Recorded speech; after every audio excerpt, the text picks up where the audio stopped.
지난주에도 소설로 시작했는데 이번 주도 소설로 시작하겠습니다. 죄와 벌이란 소설 잘 아시죠? 제목 많이 들어보셨을 텐데요. 읽어보신 분? 네, 알겠습니다. 네, 여러분 문학도 좀 읽으시고, 우리가 좀 인간답게 살아야죠, 그죠? 저도 오래전에 좀 읽어서 기억이 좀 가물해가지고 다시 좀 설교를 준비하면서 자료를 찾아봤어요. 도스토옙스키가 쓴 작품이죠. 주인공 이름이 조금 어려워요. 라스콜리니코프. 이름이 좀 길고 그런데 이 사람이 살인을 해요. 그래서 살인을 한 것에 대한 자신의 죄라는 것을 알지만 그것이 자신이 정당하다는 것을 계속 스스로 자기 생각으로 합리화해가는 과정이 소설 속에서 계속 나와요. 근데 계속 합리화해가지만 시간이 지날수록 자기의 합리화하는 자기 논리에 좀 문제가 있다는 것을 스스로 자꾸 깨달아가는 과정이 보여지고요. 결국은 자신의 그 사랑하는 여인인 소냐라고 하는 여인의 권유로 인해서 결국은 자수를 하게 되는 것으로 소설이 마무리가 됩니다. 이 소설을 보면은 죄로 인해서 한 사람이 굉장히 치열한 자기 내면에 그 치열한 씨름이 있는데 그걸 어떻게든 자기 힘으로 해결해 보려고 하는 그 인간의 모습을 그려주고 있고요.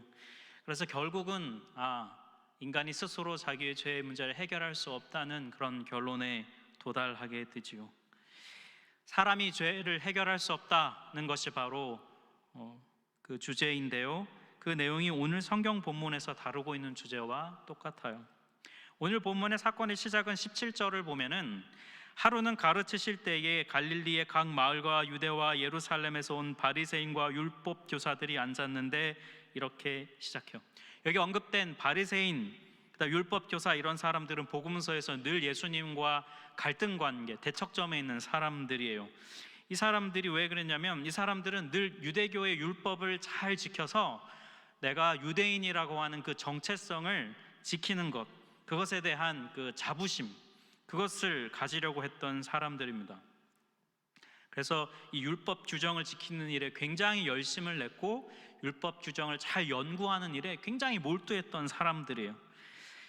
그러다 보니까 이들은 율법이 만들어진 정신, 율법의 정신이 뭔가요? 하나님을 사랑하고 이웃을 사랑하라고 하는 사랑의 그 정신을 잃어버리고 이 규정이 무슨 뜻인지, 이걸 어떻게 지켜야 되는지 그것에 더 몰두했던 것이죠. 그래서 예수님은 그들의 그런 태도에 대해 정면으로 비판을 하셔서 늘 이들과 예수님은 늘 갈등 관계에 많이 있게 됐어요. 그런 갈등 관계에 있었던 자들이 지금 예수님이 설교하시는데 그 앞에 앉아 있는 거예요. 이들이 다양한 곳에서 왔는데 그 중에는 예루살렘에서 온 사람들도 있었습니다. 이 병행 본문인 마가복음에 보면 오늘 이 사건의 장소가 가버나움이라는 곳인데요. 이 가버나움은 갈릴리에 속한 도시로 예수님의 그 사역의 좀 베이스 캠프 같은 곳이라고 생각하시면 되겠어요. 근데 이 가버나움은 예루살렘보다 굉장히 먼 곳에 있는데 이곳까지 사람들이 왔다는 것입니다. 바리새인과 율법 교사들이 예루살렘으로부터 이 먼 곳까지 온 이유가 뭘까요? 감시하러 온 것이죠. 당시 예루살렘은 종교 권력의 중심지였습니다. 그래서 아마도 예수에 대한 소문이 들렸을 거예요.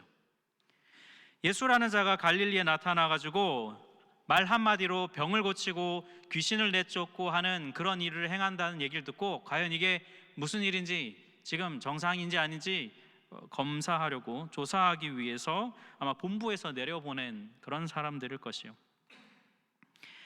그래서 그들이 그 앞에 두고 예수님이 한창 가르치심을 하실 때에 어떤 사건이 하나 벌어졌습니다. 18절과 19절 말씀을 보면은 중풍병자를 사람들이 침상에 메고 예수님께 나아가려고 했는데 사람들이 너무 많아서 예수님께 나아갈 수가 없었어요. 그래서 이들이 하는 수 없이 지붕으로 올라가서 기와를 벗기고 병자를 침상에 줄에 매달아서 예수님 앞에 내렸다는 것이에요.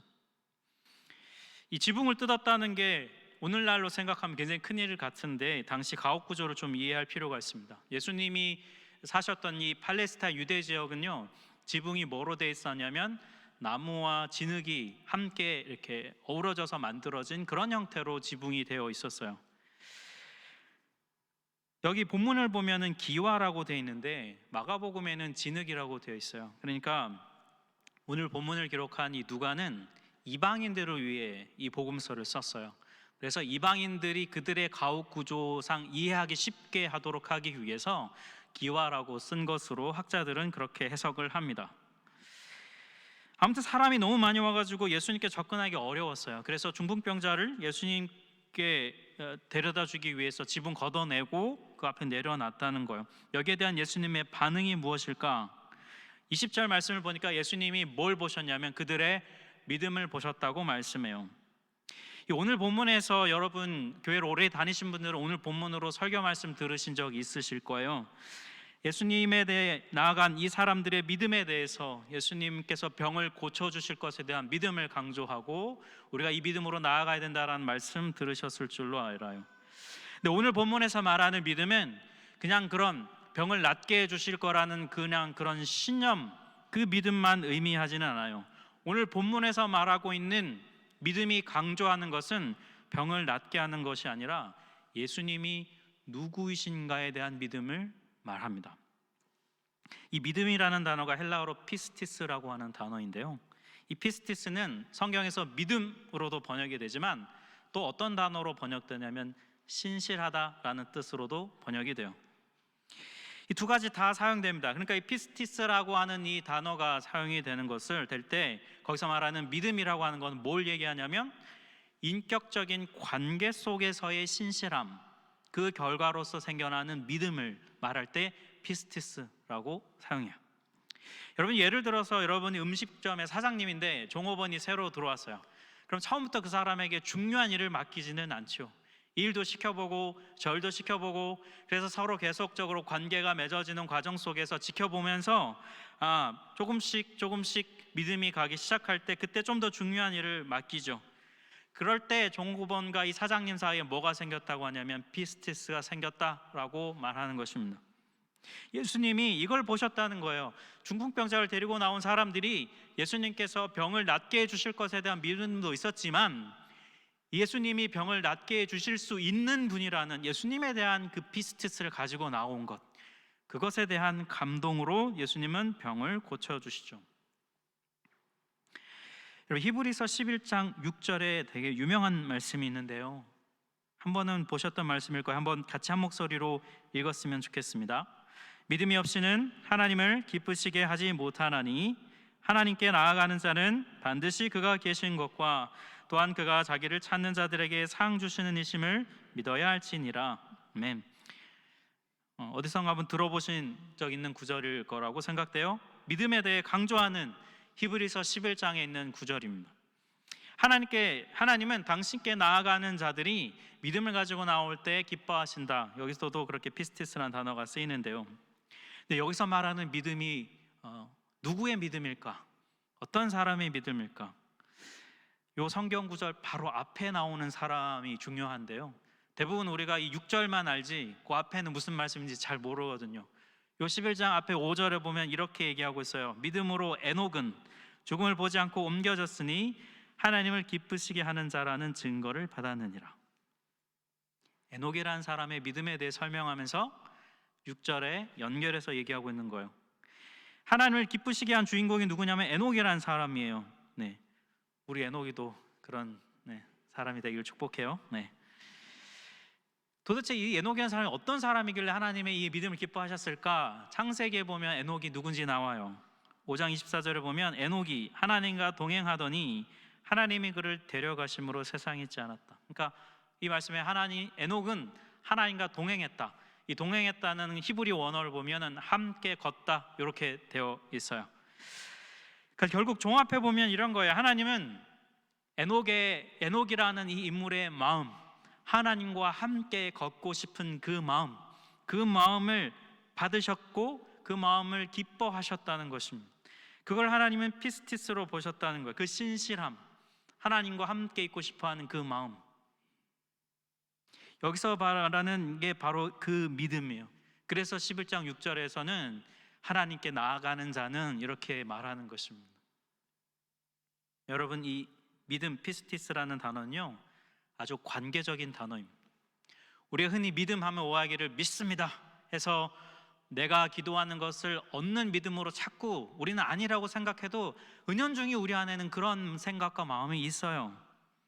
그런 자기 확신과 자기 도치로 하나님께 구하는 그런 믿음 말이죠. 그런데요, 정작 성경에서 말한 피스티스라고 하는 단어, 이 믿음은 하나님이 어떤 분이신지를 알고자 하는 마음, 그래서 그 하나님 앞에 나아가는 마음, 그 하나님과 깊은 신뢰관계 속에서 신실함으로 하나님과 함께 있고자 하는 그 마음, 그 결과로서 생겨나는 서로를 향한 믿음이 바로 피스티스입니다. 그게 성경에서 말하는 참 믿음이에요. 하나님은 이걸 기뻐하신다는 것입니다. 하나님은 이런 사람을 찾으신다는 거예요. 하나님을 향해 진심인 사람, 그런 사람 하나님 찾고 계세요. 하나님 이용해 가지고 내가 원하는 것을 이루려고 하는 그런 샤머니즘적 믿음이 아니라 하나님을 알고 싶어하는 마음. 성경에 하나님이 이런 분이라고 나오는데 진짜 하나님 그러한 하나님인지를 알고 싶어서 그 하나님께 나아가려는 그 마음, 그 피스티스를 하나님은 기뻐하신다는 것입니다.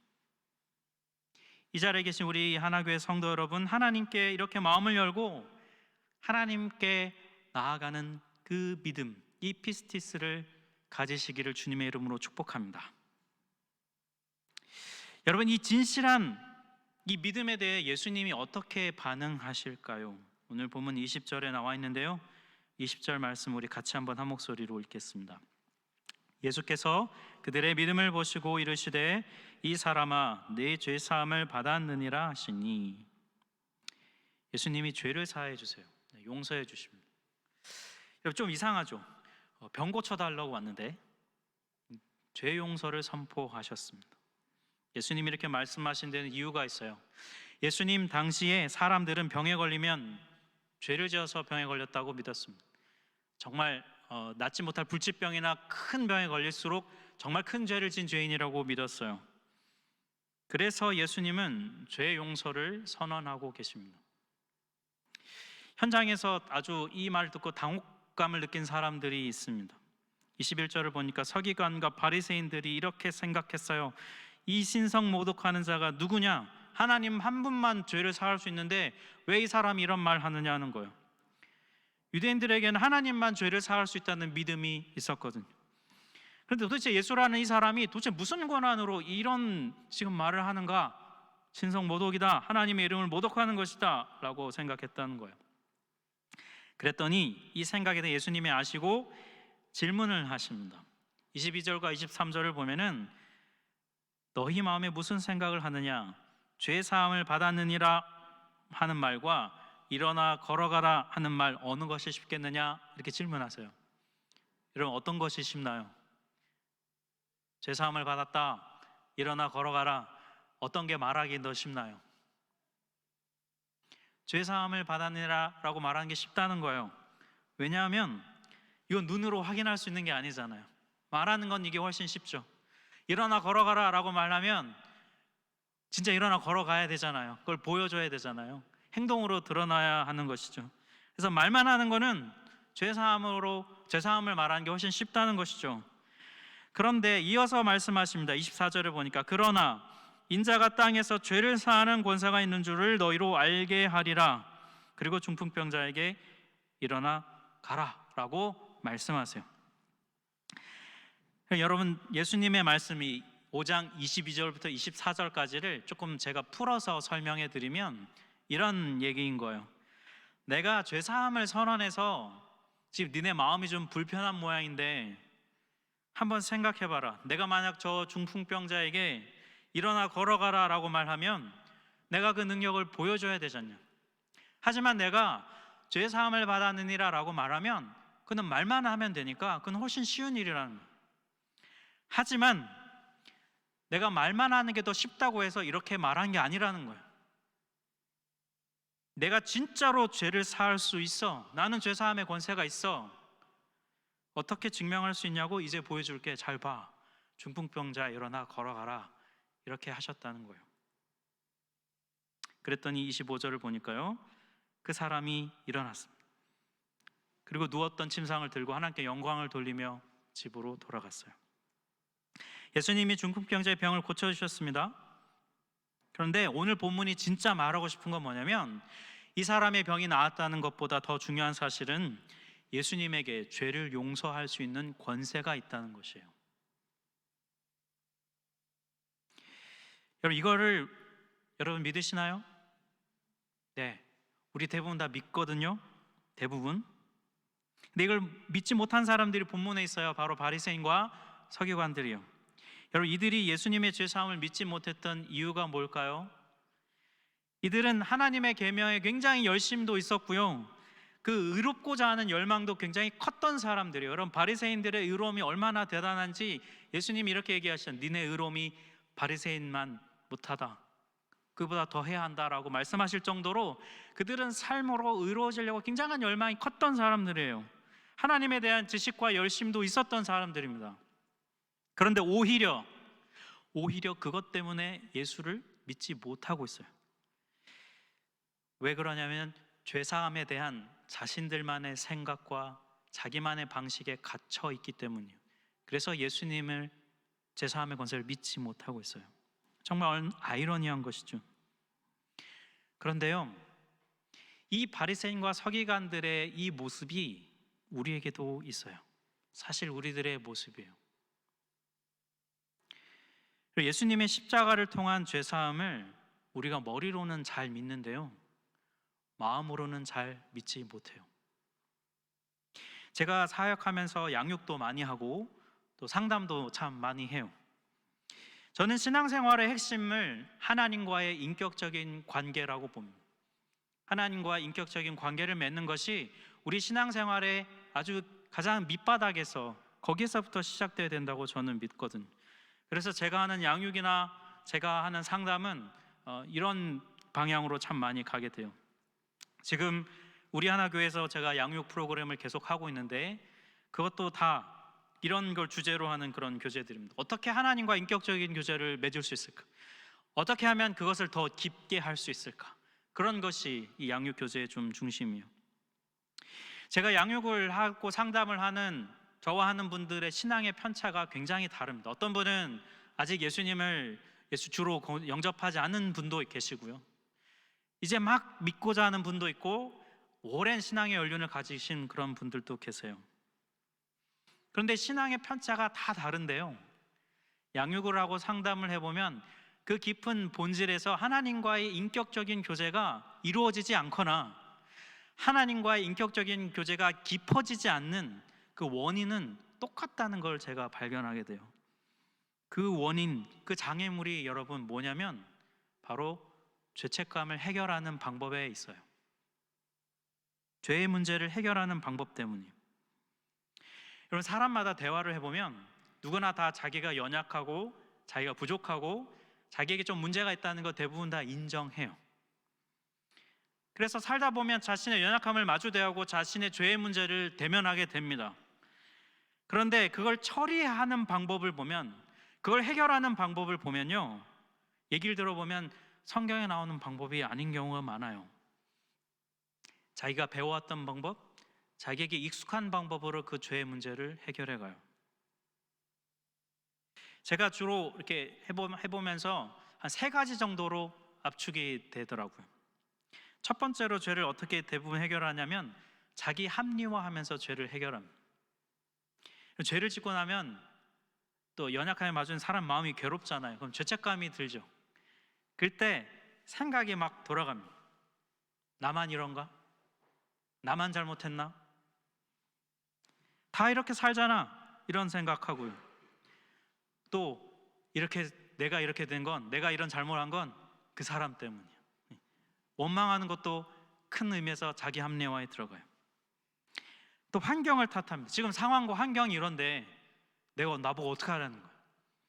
이런 생각을 하게 되죠. 그래서 자기 합리화의 결론이 뭐가 되냐면 난 어쩔 수 없었어 라고 결론이 지어지죠. 두 번째 유형이 또 있는데요, 두 번째는 회피해요. 자신의 죄를 바라보면 여러분 괴롭잖아요, 그죠? 그러니까 최대한 안 보는 것입니다. 뚜껑을 덮어버리는 거예요. 밀어내버리는 거예요. 이런 생각을 합니다. 야, 그 괴로운 거 계속 봐봐야 뭐 문제 해결되는, 그 괴로운 거 계속 보지 말고 그냥 다른 거 하면서 잊어버리자, 이렇게 생각해요. 그래서 운동하고 유튜브 보고 잠자고 맛있는 거 먹고, 그래서 그걸 회피하려고 하죠. 세 번째 유형이 있는데요, 이건 조금 드문데 자기 학대를 하는 분들도 있어요. 내가 왜 그랬을까? 이 깊은 생각과 후회와 죄책감 속에 빠져서 헤어나오지를 못합니다. 근데 제가 만나본 분들 중에는 이 세 번째 유형이 되게 좀 착해요. 착한 분들이 많아요. 그래서 다른 사람 탓을 잘 못하니까 어떻게 됩니까? 자기를 탓하게 되죠. 여러분 어떠십니까? 한번 투표 한번 해볼까요? 네. 자기 합리화든 회피든 자기 학대든 이 세 가지 유형의 공통점이 뭐냐면요, 자기가 죄의 문제를 해결하려고 한다는 것입니다. 예수님의 죄사함을 믿지 못한다는 거예요. 머리로는 알죠. 배워서 알아요. 그런데 진짜 자신을 괴롭히는 죄의 문제와 자기 안에 변화되지 않는 고질적인 죄의 문제 앞에서는 십자가 앞으로 들고 나아가질 않아요.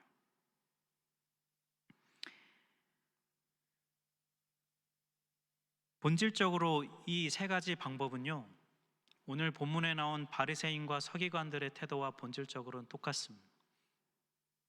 예수 그리스도가 나의 이 죄의 문제를 해결해 줄 수 있다는 믿음이 그 마음 안에는 없는 것입니다.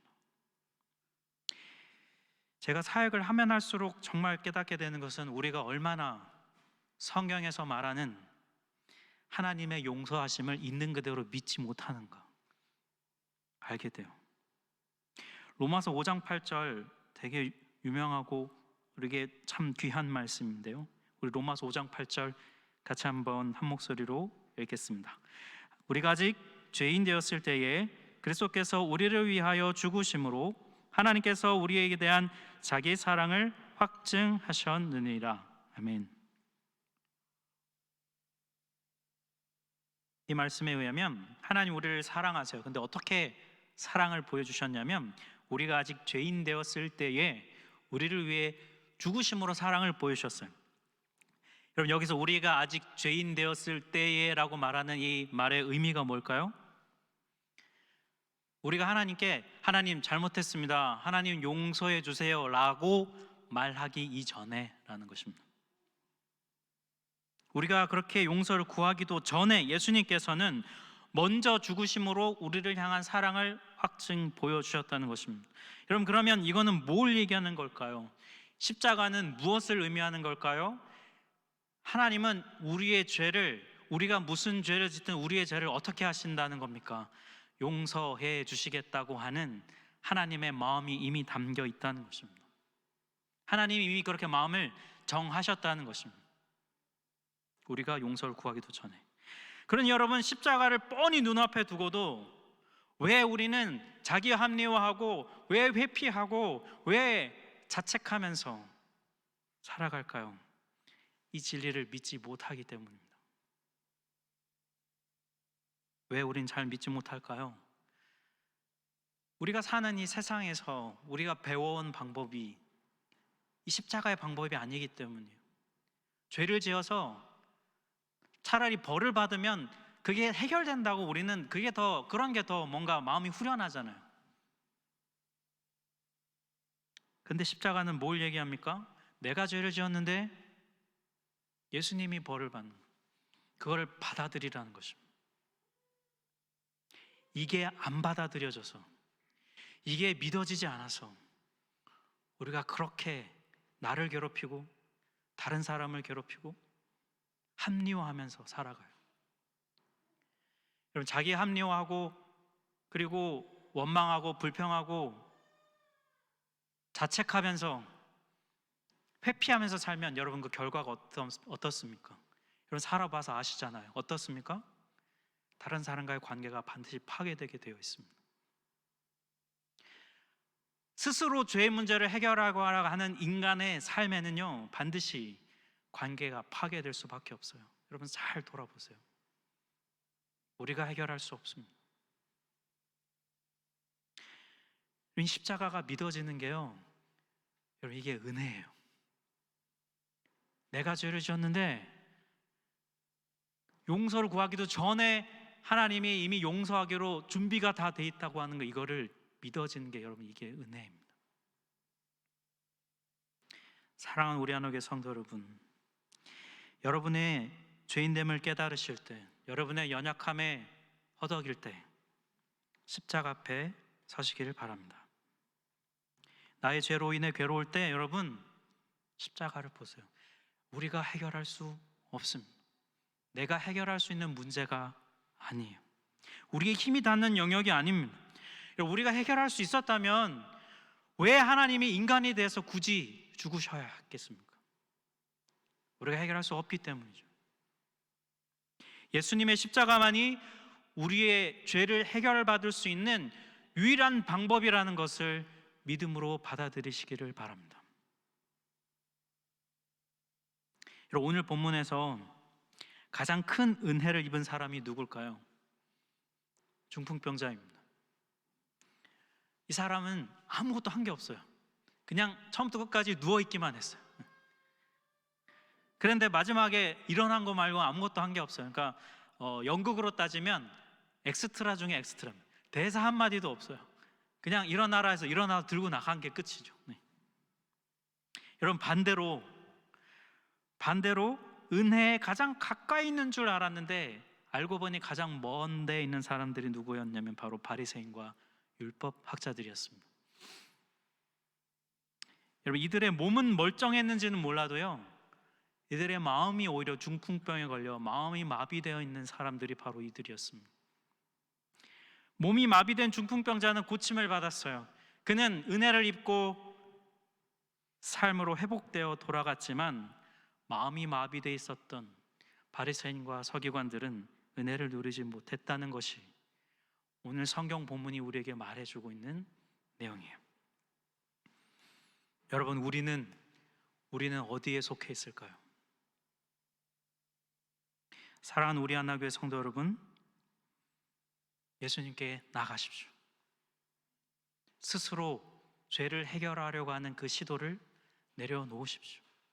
그만하십시오. 그 고리를 끊으세요. 그리고 진짜 로마서 5장 8절, 정말 죄인 되었을 때에 이 죄를 용서하시기 위해서 십자가에서 죽으신 이 진리가 진짜 나에게도 적용이 되는지 주님 앞에 피스티스를 가지고 나아가 보세요. 그제서야 우리는 알게 될 겁니다. 아, 이런 게 복음이구나. 아, 이게 진짜 참 은혜구나. 예수님 요한복음에서 이렇게 말씀하셨죠. 진리를 알지니 진리가 너희를 자유케 하리라. 참 진리가 우리 안에 있으면, 이 은혜가 있으면 우리는 비로소 자유케 됩니다. 내가 해결하려고 하면 할수록 우리는 얽매이게 되지만 주님께 맡기면 우리는 자유할 수 있습니다. 이 은혜를 누리는 여러분 되시길 주의 이름으로 축복합니다. 우리 같이